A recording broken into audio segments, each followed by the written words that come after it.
दोस्तों, सच्चा सद्गुरु कौन? ये सवाल सुनने और पढ़ने में आसान लग रहा होगा, लेकिन हकीकत इसके बिल्कुल विपरीत है। सबसे पहले तो आपको ये बता देते हैं कि सद्गुरु कोई इतनी सस्ती व आसान वस्तु नहीं है जिसे हर कोई प्राप्त कर सके।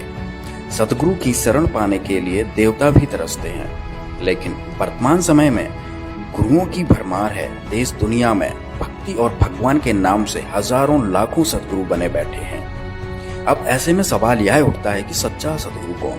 अपने अपने धर्म पंथों में अपने अपने गुरुओं को, सद्गुरु को सच्चा बता रहे हैं, लेकिन ये फैसला कैसे हो कि सच्चा कौन? दोस्तों, वीडियो अंत तक देखते जाइए, आप अपने आप ही फैसला कर लेंगे कि सच्चा सद्गुरु कौन है। तो सबसे पहले आपको हम ये बता देते हैं कि सच्चा सद्गुरु कौन होता है और मानव देहधारी प्राणियों को सद्गुरु की आवश्यकता क्यों होती है। सद्गुरु वह अनमोल खजाना होता है जिसे प्राप्त करके मानव हमेशा हमेशा के लिए अमर हो जाता है। सद्गुरु से मिलने के बाद अनेकों लाभ प्राप्त होते हैं। जैसे सद्गुरु मिलने के बाद मनुष्य के सर्व दुख दूर हो जाते हैं, हर प्रकार का रोग कष्ट नष्ट हो जाता है। सद्गुरु शरण ग्रहण करने के बाद मनुष्य सर्व सुखी हो जाता है। सद्गुरु ही है जो मोक्ष कराता है। सद्गुरु उम्र भी बढ़ा सकता है। सद्गुरु मुर्दे को जिंदा भी कर सकता है। सद्गुरु मिलने से मनुष्य का अंधविश्वास पाखंड खत्म हो जाता है। सभी प्रकार की बुराइयां दूर हो जाती हैं। सद्गुरु 84 लाख योनियों में से जाने से बचा लेता है। सद्गुरु के ऐसे कितने गुण गाएं। कबीर साहब जी ने कहा है कि 7 समुद्र की मसी करूं, लेखनी करूं बन राय, धरती का कागज करूं, गुरु गुण लिखा न जाए। कहने का तात्पर्य है कि सद्गुरु मिलने के बाद मनुष्य को अनेक लाभ होते हैं जिसकी महिमा भी नहीं की जा सकती। अब हम विचार ये करेंगे कि क्या हमारा गुरु सच्चा है तो आपको इस तरह से कोई लाभ प्राप्त हुआ है कि आपकी बुराइयां दूर हुई हैं, क्या आपको सुख मिला है? दोस्तों, आप हमें कमेंट बॉक्स में जरूर बताएं। दोस्तों, अब हम आपको बताएंगे कि सच्चे सद्गुरु की पहचान क्या होती है। वेदों, गीता आदि में पवित्र सद्ग्रंथों में प्रमाण मिलता है कि जब जब धर्म की हानि होती है व अधर्म की वृद्धि होती है तथा वर्तमान के नकली संत महंत गुरुओं द्वारा भक्ति मार्ग के स्वरूप को बिगाड़ दिया गया होता है, फिर परमेश्वर स्वयं आकर या अपने परम संत को भेजकर सच्चे ज्ञान के द्वारा धर्म की पुनः स्थापना करता है। और इसकी पहचान यह बताई है कि वर्तमान धर्म गुरु उसके विरोध में खड़े हो जाते हैं, राजा प्रजा को गुमराह करके उस पर अत्याचार करवाते हैं। सच्चे सद्गुरु की पहचान में कबीर साहब जी ने बताया है कि जो मम संत सत उपदेश दृढ़ावे, वाके संग सब राड़ बढ़ावे, अर्थात जो सच्चा सद्गुरु होगा, जो सच्चे ज्ञान को देगा, उसके साथ सभी झगड़ा करेंगे।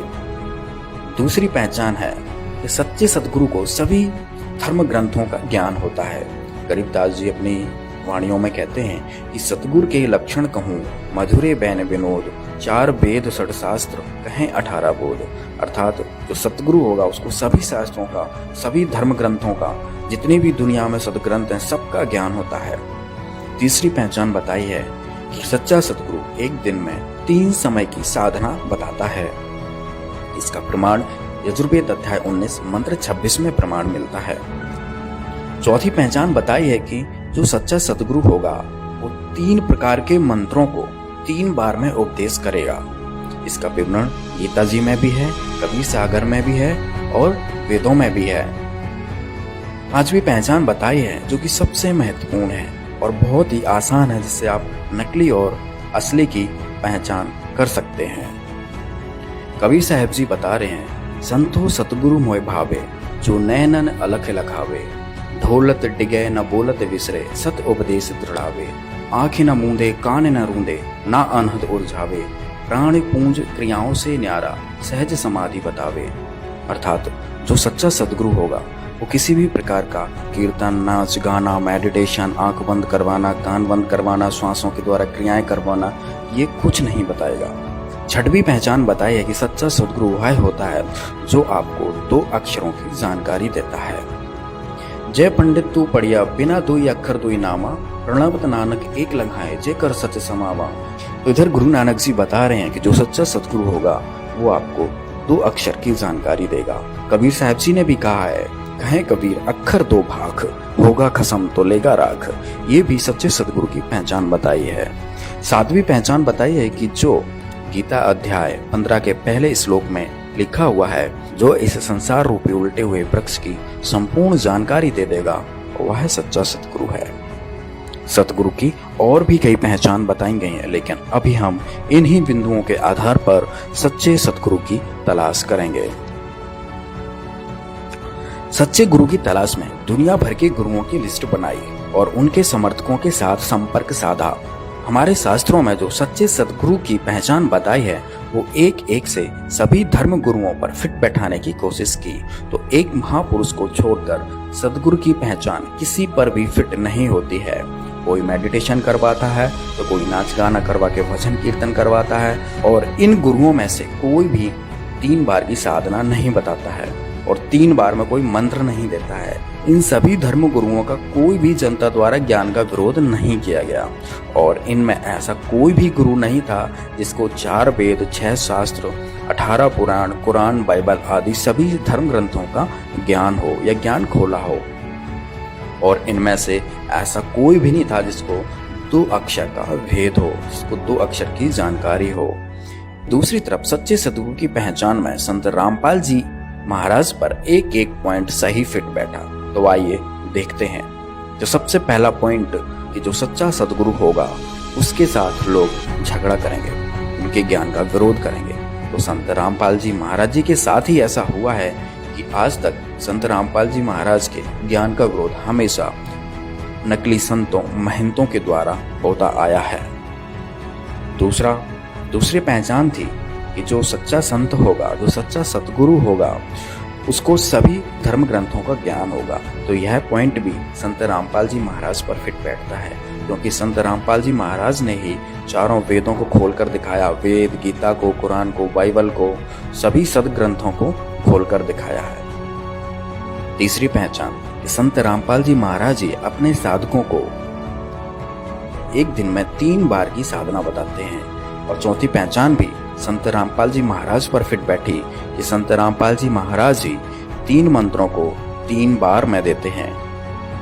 पांचवी पहचान, संत रामपाल जी महाराज ना मेडिटेशन करवाते हैं, ना भजन कीर्तन, नाच गाना करवाते हैं, ना आंख कान बंद करवाते हैं, और ना भी किसी प्रकार की श्वास की क्रियाएं करवाते हैं। वो मंत्रों को देकर एक सहज समाधि, सहज भक्ति बताते हैं। छठवीं पहचान भी संत रामपाल जी महाराज पर सटीक बैठी कि संत रामपाल जी महाराज ने ही अपने साधकों को, अपने भक्तों को, दुनिया को बताया कि जिसके पास 2 अक्षर का मंत्र सतनाम नहीं है, उसका मोक्ष नहीं हो सकता, क्योंकि सतनाम ही है जो मोक्ष में सहायक होता है। सतनाम के बाद फिर सार नाम व शब्द मिलता है।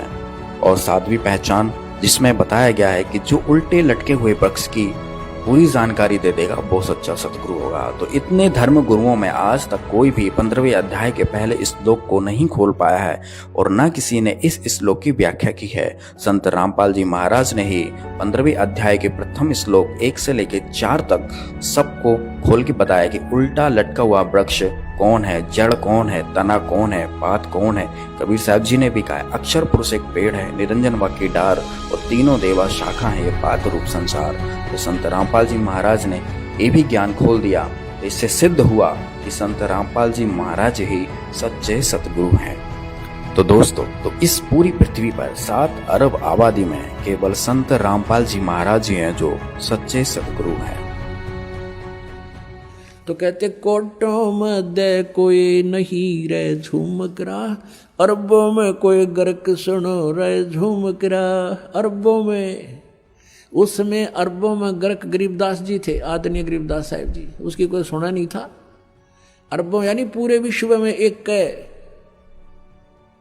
तो अरबों में आज इस दास के ऊपर कृपा है, इस परम पिता परमेश्वर कबीर भगवान की। इस पृथ्वी पर इस दास के अतिरिक्त तत्व ज्ञान से परिचित नहीं है। उनके पास ये गर्क का अर्थ होता है, यानी सब तरह से कंप्लीट है।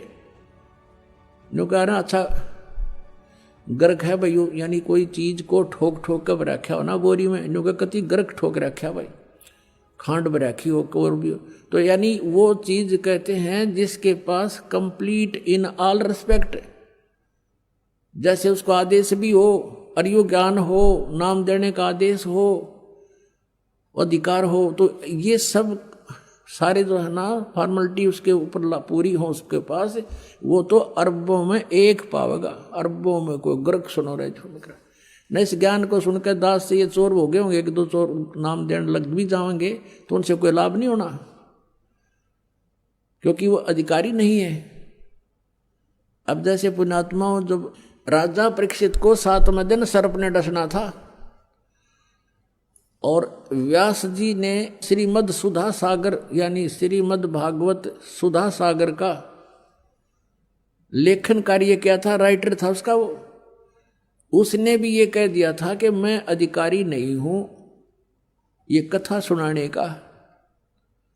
और वहां और भी जितने ऋषि महर्षि थे सब ने पल्ला झाड़ दिया कि नहीं, हम किसी के जीवन के साथ खिलवाड़ नहीं कर सकते। कारण क्या था कि 7वें दिन परिणाम आना था, तो सब ने पीछे हट गए। वो बुद्धिमान थे, ब्राह्मण थे कि नहीं, हम क्यों किसी के जीवन के साथ धोखा करें, हम अधिकारी नहीं हैं कि इसकी जीवन रक्षा कर सके, यानी इसको वो लाभ दे सकें जो इस कथा सुनाने से हो सकता है, पाठ से। तो सुखदेव जी बुलाए गए थे स्वर्ग से, उन पांडवों की प्रार्थना से।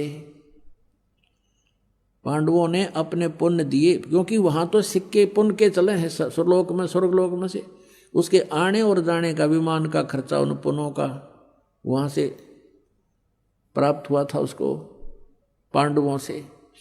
तो यहां आकर के उस कहते सुखदेव ने 7 दिन वो कथा सुनाई थी। उस समय ये कहाँ गए थे ब्राह्मण जो आज जगह जगह कथा करते फिर, कहाँ गए थे ये संत जो आज जहाँ देखा वहीं संत और दुनिया ने गुमराह करें बैठे हैं।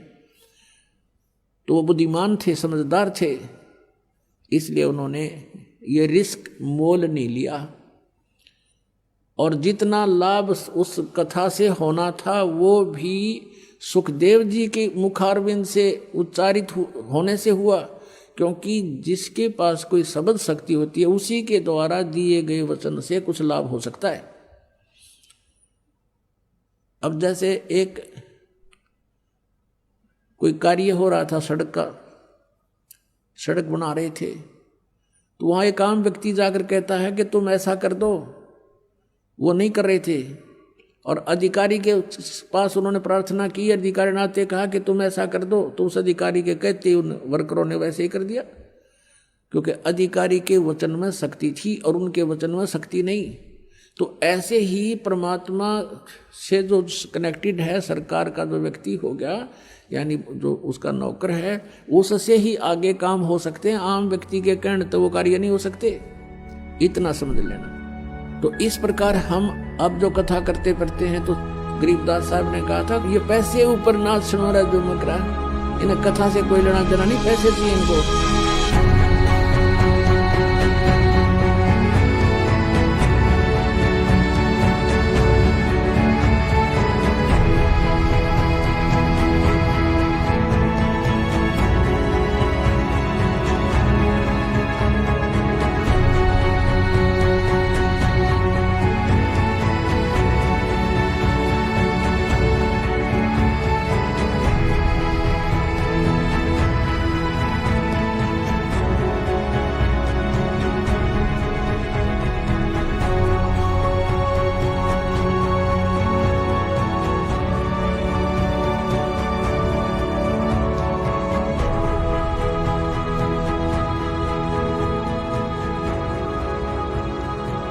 दोस्तों, सच्चा सदगुरु कौन? ये सवाल सुनने और पढ़ने में आसान लग रहा होगा, लेकिन हकीकत इसके बिल्कुल विपरीत है। सबसे पहले तो आपको ये बता देते हैं कि सदगुरु कोई इतनी सस्ती व आसान वस्तु नहीं है जिसे हर कोई प्राप्त कर सके। सदगुरु की शरण पाने के लिए देवता भी तरसते हैं, लेकिन वर्तमान समय में गुरुओं की भरमार है। देश दुनिया में भक्ति और भगवान के नाम से हजारों लाखों सदगुरु बने बैठे हैं। अब ऐसे में सवाल यह उठता है कि सच्चा सदगुरु कौन? अपने अपने धर्म पंथों में अपने अपने गुरुओं को, सतगुरु को सच्चा बता रहे हैं, लेकिन ये फैसला कैसे हो कि सच्चा कौन? दोस्तों, वीडियो अंत तक देखते जाइए, आप अपने आप ही फैसला कर लेंगे कि सच्चा सदगुरु कौन है। तो सबसे पहले आपको हम ये बता देते हैं कि सच्चा सदगुरु कौन होता है और मानव देहधारी प्राणियों को सतगुरु की आवश्यकता क्यों होती है। सतगुरु वह अनमोल खजाना होता है जिसे प्राप्त करके मानव हमेशा हमेशा के लिए अमर हो जाता है। सतगुरु से मिलने के बाद अनेकों लाभ प्राप्त होते हैं। जैसे सतगुरु मिलने के बाद मनुष्य के सर्व दुख दूर हो जाते हैं, हर प्रकार का रोग कष्ट नष्ट हो जाता है। सतगुरु शरण ग्रहण करने के बाद मनुष्य सर्व सुखी हो जाता है। सतगुरु ही है जो मोक्ष कराता है। सतगुरु उम्र भी बढ़ा सकता है। सतगुरु मुर्दे को जिंदा भी कर सकता है। सतगुरु मिलने से मनुष्य का अंधविश्वास पाखंड खत्म हो जाता है। सभी प्रकार की बुराइयां दूर हो जाती हैं। सतगुरु 84 लाख योनियों में से जाने से बचा लेता है। सतगुरु के ऐसे कितने गुण गाएं। कबीर साहब जी ने कहा है कि 7 समुद्र की मसी करूं, लेखनी करूं बन राय, धरती का कागज करूं, गुरु गुण लिखा न जाए। कहने का तात्पर्य है कि सतगुरु मिलने के बाद मनुष्य को अनेक लाभ होते हैं जिसकी महिमा भी नहीं की जा सकती। अब हम विचार ये करेंगे कि क्या हमारा गुरु सच्चा है तो आपको इस तरह से कोई लाभ प्राप्त हुआ है कि आपकी बुराइयां दूर हुई हैं, क्या आपको सुख मिला है? दोस्तों आप हमें कमेंट बॉक्स में जरूर बताएं। दोस्तों अब हम आपको बताएंगे कि सच्चे सतगुरु की पहचान क्या होती है। वेदों, गीता आदि में पवित्र सदग्रंथों में प्रमाण मिलता है कि जब जब धर्म की हानि होती है व अधर्म की वृद्धि होती है तथा वर्तमान के नकली संत महंत गुरुओं द्वारा भक्ति मार्ग के स्वरूप को बिगाड़ दिया गया होता है, फिर परमेश्वर स्वयं आकर या अपने परम संत को भेजकर सच्चे ज्ञान के द्वारा धर्म की पुनः स्थापना करता है। और इसकी पहचान यह बताई है कि वर्तमान धर्म गुरु उसके विरोध में खड़े हो जाते हैं, राजा प्रजा को गुमराह करके उस पर अत्याचार करवाते हैं। सच्चे सतगुरु की पहचान में कबीर साहब जी ने बताया है कि जो मम संत सत उपदेश दृढ़ावे, वाके संग सब राड़ बढ़ावे, अर्थात जो सच्चा सतगुरु होगा, जो सच्चे ज्ञान को देगा, उसके साथ सभी झगड़ा करेंगे। दूसरी पहचान है कि सच्चे सतगुरु को सभी धर्म ग्रंथों का ज्ञान होता है। गरीबदास जी अपनी वाणियों में कहते हैं कि सतगुरु के लक्षण कहूँ, मधुरे बैन विनोद, 4 वेद 6 शास्त्र कहें 18 बोध। अर्थात जो सतगुरु होगा उसको सभी शास्त्रों का, सभी धर्म ग्रंथों का, जितनी भी दुनिया में सदग्रंथ हैं, सबका ज्ञान होता है। तीसरी पहचान बताई है कि सच्चा सतगुरु एक दिन में 3 समय की साधना बताता है। इसका प्रमाण यजुर्वेद अध्याय 19 मंत्र 26 में प्रमाण मिलता है।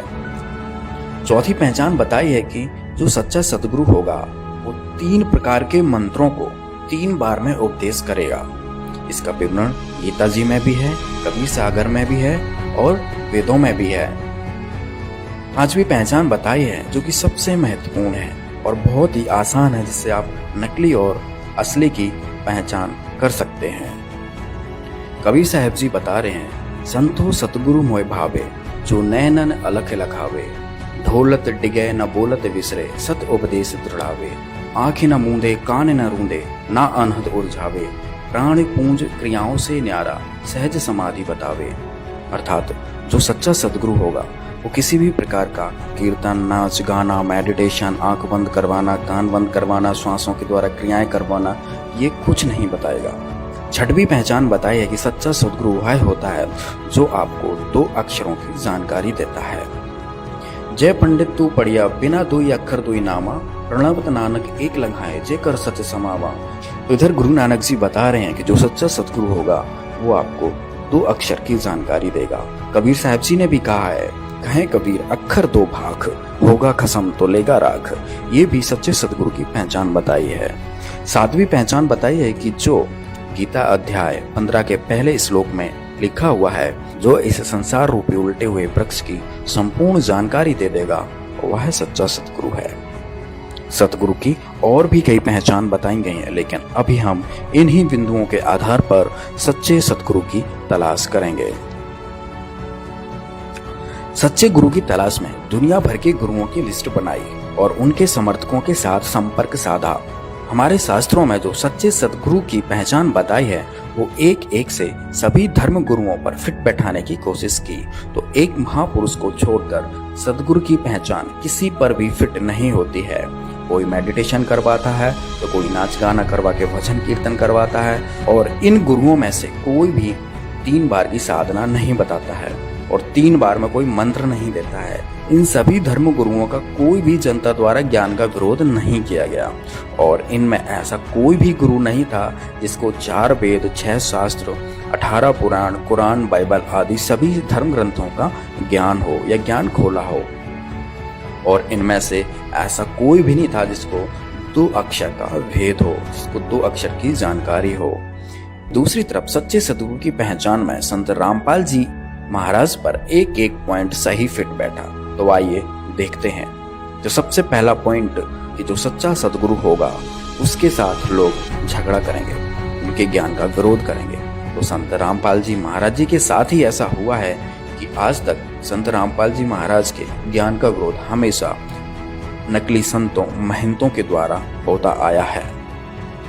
दूसरी पहचान थी कि जो सच्चा संत होगा, जो सच्चा सतगुरु होगा, उसको सभी धर्म ग्रंथों का ज्ञान होगा। तो यह पॉइंट भी संत रामपाल जी महाराज पर फिट बैठता है, क्योंकि संत रामपाल जी महाराज ने ही चारों वेदों को खोलकर दिखाया। वेद, गीता को, कुरान को, बाइबल को, सभी सदग्रंथों को खोलकर दिखाया है। तीसरी पहचान कि संत रामपाल जी महाराज जी अपने साधकों को एक दिन में 3 बार की साधना बताते हैं। और चौथी पहचान भी संत रामपाल जी महाराज पर फिट बैठी कि संत रामपाल जी महाराज ही 3 मंत्रों को 3 बार में देते हैं। पांचवी पहचान, संत रामपाल जी महाराज ना मेडिटेशन करवाते हैं, ना भजन कीर्तन, नाच गाना करवाते हैं, ना आंख कान बंद करवाते हैं और ना भी किसी प्रकार की श्वास की क्रियाएं करवाते हैं। वो मंत्रों को देकर एक सहज समाधि, सहज भक्ति बताते हैं। छठवीं पहचान भी संत रामपाल जी महाराज पर सटीक बैठी कि संत रामपाल जी महाराज ने ही अपने साधकों को, अपने भक्तों को, दुनिया को बताया कि जिसके पास 2 अक्षर का मंत्र सतनाम नहीं है उसका मोक्ष नहीं हो सकता, क्योंकि सतनाम ही है जो मोक्ष में सहायक होता है। सतनाम के बाद फिर सार नाम व शब्द मिलता है।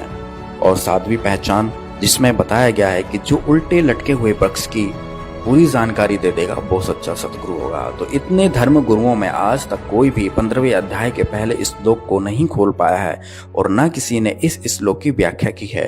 संत रामपाल जी महाराज ने ही 15वें अध्याय के प्रथम श्लोक 1 से लेकर 4 तक सबको खोल के बताया कि उल्टा लटका हुआ वृक्ष कौन है, जड़ कौन है, तना कौन है, पात कौन है। कबीर साहब जी ने भी कहा अक्षर पुरुष एक पेड़ है, निरंजन व की डार और तीनों देवा शाखा है, ये पात रूप संसार। तो संत रामपाल जी महाराज ने ये भी ज्ञान खोल दिया। तो इससे सिद्ध हुआ कि संत रामपाल जी महाराज ही सच्चे सतगुरु हैं। तो दोस्तों, तो इस पूरी पृथ्वी पर 7 अरब आबादी में केवल संत रामपाल जी महाराज ही हैं जो सच्चे सतगुरु हैं। तो कहते कोटों में दे कोई नहीं रहे झूमक रहा, अरबों में कोई गर्क सुनो रहे झूमक रहा। अरबों में, उसमें अरबों में गर्क गरीबदास जी थे, आदरणीय गरीबदास साहिब जी, उसकी कोई सुना नहीं था। अरबों यानी पूरे विश्व में एक है। तो अरबों में आज इस दास के ऊपर कृपा है, इस परम पिता परमेश्वर कबीर भगवान की। इस पृथ्वी पर इस दास के अतिरिक्त तत्व ज्ञान से परिचित नहीं है। उनके पास ये गर्क का अर्थ होता है यानी सब तरह से कंप्लीट है। नो कह रहा अच्छा गर्क है भाई, यानी कोई चीज को ठोक ठोक कर रखा हो ना बोरी में, नो कति गर्क ठोक रखा भाई, खांड में रखी हो और भी हो। तो यानी वो चीज कहते हैं जिसके पास कंप्लीट इन ऑल रिस्पेक्ट, जैसे उसको आदेश भी हो, अर्यो ज्ञान हो, नाम देने का आदेश हो, अधिकार हो, तो ये सब सारे जो है ना फॉर्मेलिटी उसके ऊपर पूरी हो उसके पास, वो तो अरबों में एक पावेगा। अरबों में कोई गर्क सुनो रहे झूमक रहा। न इस ज्ञान को सुनकर दास से ये चोर हो गए होंगे, 1-2 चोर नाम देने लग भी जाएंगे तो उनसे कोई लाभ नहीं होना, क्योंकि वो अधिकारी नहीं है। अब जैसे पुण्यात्माओं, जब राजा परीक्षित को 7वें दिन सर्प ने डसना था और व्यास जी ने श्रीमद् सुधा सागर यानी श्रीमद् भागवत सुधा सागर का लेखन कार्य किया था, राइटर था उसका वो, उसने भी ये कह दिया था कि मैं अधिकारी नहीं हूं ये कथा सुनाने का। और वहां और भी जितने ऋषि महर्षि थे सब ने पल्ला झाड़ दिया कि नहीं, हम किसी के जीवन के साथ खिलवाड़ नहीं कर सकते। कारण क्या था कि 7वें दिन परिणाम आना था तो सब ने पीछे हट गए। वो बुद्धिमान थे, ब्राह्मण थे कि नहीं, हम क्यों किसी के जीवन के साथ धोखा करें, हम अधिकारी नहीं हैं कि इसकी जीवन रक्षा कर सके, यानी इसको वो लाभ दे सकें तो इस कथा सुनाने से हो सकता है, पाठ से। तो सुखदेव जी बुलाए गए थे स्वर्ग से, उन पांडवों की प्रार्थना से। पांडवों ने अपने पुण्य दिए, क्योंकि वहां तो सिक्के पुण्य के चले हैं स्वर्गलोक में, स्वर्गलोक में से उसके आने और जाने का, विमान का खर्चा उन पुण्यों का वहां से प्राप्त हुआ था उसको पांडवों से। तो यहां आकर के उस कहते सुखदेव ने 7 दिन वो कथा सुनाई थी। उस समय ये कहाँ गए थे ब्राह्मण जो आज जगह जगह कथा करते फिरे, कहाँ गए थे ये संत जो आज जहाँ देखा वहीं संत दुनिया ने गुमराह करें बैठे हैं। तो वो बुद्धिमान थे, समझदार थे, इसलिए उन्होंने ये रिस्क मोल नहीं लिया। और जितना लाभ उस कथा से होना था वो भी सुखदेव जी के मुखारविंद से उच्चारित होने से हुआ, क्योंकि जिसके पास कोई शब्द शक्ति होती है उसी के द्वारा दिए गए वचन से कुछ लाभ हो सकता है। अब जैसे एक कोई कार्य हो रहा था सड़क का, सड़क बना रहे थे, तो वहां एक आम व्यक्ति जाकर कहता है कि तुम ऐसा कर दो, वो नहीं कर रहे थे, और अधिकारी के पास उन्होंने प्रार्थना की, अधिकारी ने आते कहा कि तुम ऐसा कर दो, तो उस अधिकारी के कहते उन वर्करों ने वैसे ही कर दिया, क्योंकि अधिकारी के वचन में शक्ति थी और उनके वचन में शक्ति नहीं। तो ऐसे ही परमात्मा से जो कनेक्टेड है, सरकार का जो व्यक्ति हो गया, यानी जो उसका नौकर है, उससे ही आगे काम हो सकते हैं, आम व्यक्ति के कहने तो वो कार्य नहीं हो सकते, इतना समझ लेना। तो इस प्रकार हम अब जो कथा करते पढ़ते हैं, तो गरीबदास साहब ने कहा था ये पैसे ऊपर नाच सुनो रहा जो मकरा, इन्हें कथा से कोई लेना देना नहीं, पैसे चाहिए इनको।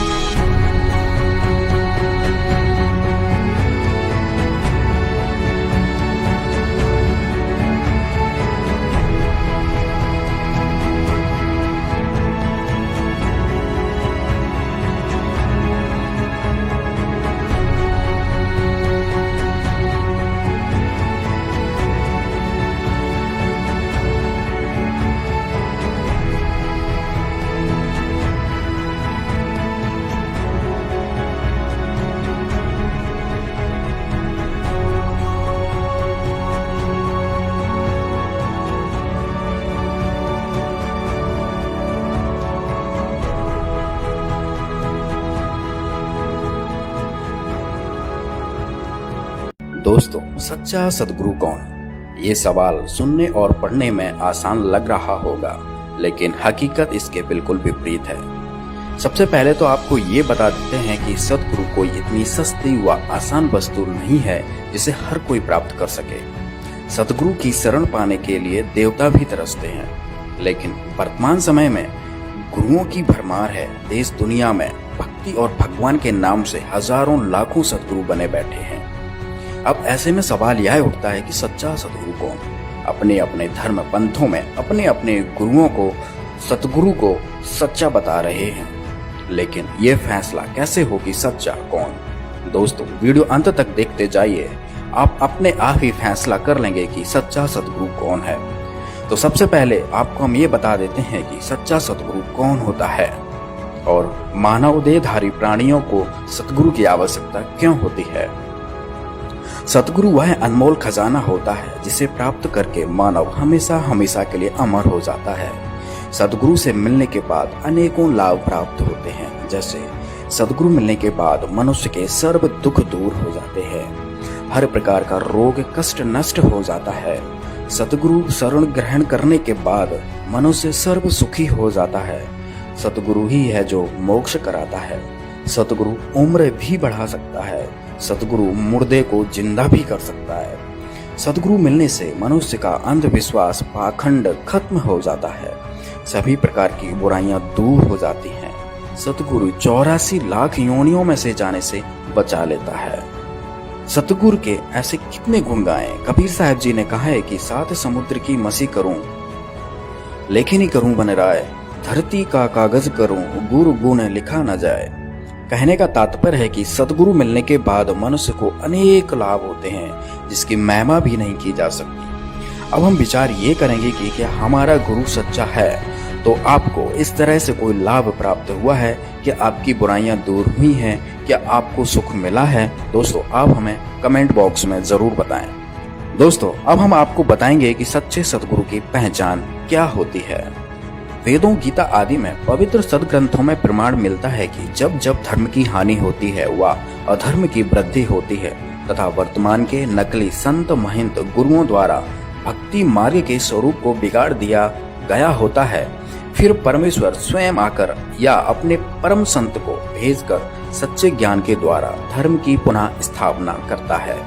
और इसकी पहचान यह बताई है कि वर्तमान धर्म गुरु उसके विरोध में खड़े हो जाते हैं, राजा प्रजा को गुमराह करके उस पर अत्याचार करवाते हैं। सच्चे सद्गुरु की पहचान में कबीर साहब जी ने बताया है कि जो मम संत सत उपदेश दृढ़ावे, वाके संग सब राड़ बढ़ावे, अर्थात जो सच्चा सतगुरु होगा, जो सच्चे ज्ञान को देगा, उसके साथ सभी झगड़ा करेंगे। दूसरी पहचान है कि सच्चे सतगुरु को सभी धर्म ग्रंथों का ज्ञान होता है। गरीबदास जी अपनी वाणियों में कहते हैं कि सतगुरु के लक्षण कहूँ मधुरे बैन विनोद, चार वेद षड शास्त्र कहें 18 बोध। अर्थात जो सतगुरु होगा उसको सभी शास्त्रों का, सभी धर्म ग्रंथों का, जितने भी दुनिया में सदग्रंथ हैं सबका ज्ञान होता है। तीसरी पहचान बताई है कि सच्चा सतगुरु एक दिन में 3 समय की साधना बताता है। इसका प्रमाण यजुर्वेद अध्याय 19 मंत्र 26 में प्रमाण मिलता है। चौथी पहचान बताई है कि जो सच्चा सतगुरु होगा वो 3 प्रकार के मंत्रों को 3 बार में उपदेश करेगा। इसका विवरण गीता जी में भी है, कबीर सागर में भी है और वेदों में भी है। पांचवी पहचान बताई है जो कि सबसे महत्वपूर्ण है और बहुत ही आसान है, जिससे आप नकली और असली की पहचान कर सकते हैं। कबीर साहब जी बता रहे हैं, संतो सतगुरु मोय भावे, जो नैनन अलख लखावे, ढोलत डिगे न बोलत विसरे, सत उपदेश दृढ़ावे, आंखें न मूंदे कान न रूंदे, ना अनहद उलझावे, प्राण पूंज क्रियाओं से न्यारा, सहज समाधि बतावे। अर्थात जो सच्चा सद्गुरु होगा वो किसी भी प्रकार का कीर्तन, नाच गाना, मेडिटेशन, आंख बंद करवाना, कान बंद करवाना, श्वासों के द्वारा क्रियाएं करवाना, ये कुछ नहीं बताएगा। छठवीं पहचान बताई है कि सच्चा सद्गुरु वह होता है जो आपको 2 अक्षरों की जानकारी देता है। जय पंडित तू पढ़िया, बिना 2 अक्षर 2 नामा, प्रणवत नानक एक लंघाए, जे कर सच समावा। तो इधर गुरु नानक जी बता रहे हैं कि जो सच्चा सद्गुरु होगा वो आपको 2 अक्षर की जानकारी देगा। कबीर साहब जी ने भी कहा है, कहें कबीर अक्षर 2 भाख, होगा खसम तो लेगा राख। ये भी सच्चे सद्गुरु की पहचान बताई है। 7वीं पहचान बताई है कि जो गीता अध्याय 15 के पहले श्लोक में लिखा हुआ है, जो इस संसार रूपी उल्टे हुए वृक्ष की संपूर्ण जानकारी दे देगा, वह सच्चा सद्गुरु है। सतगुरु की और भी कई पहचान बताई गई हैं, लेकिन अभी हम इन्हीं बिंदुओं के आधार पर सच्चे सतगुरु की तलाश करेंगे। सच्चे गुरु की तलाश में दुनिया भर के गुरुओं की लिस्ट बनाई और उनके समर्थकों के साथ संपर्क साधा। हमारे शास्त्रों में जो सच्चे सद्गुरु की पहचान बताई है वो एक से सभी धर्म गुरुओं पर फिट बैठाने की कोशिश की, तो एक महापुरुष को छोड़कर सद्गुरु की पहचान किसी पर भी फिट नहीं होती है। कोई मेडिटेशन करवाता है तो कोई नाच गाना करवा के भजन कीर्तन करवाता है, और इन गुरुओं में से कोई भी 3 बार की साधना नहीं बताता है और 3 बार में कोई मंत्र नहीं देता है। इन सभी धर्म गुरुओं का कोई भी जनता द्वारा ज्ञान का विरोध नहीं किया गया और इनमें ऐसा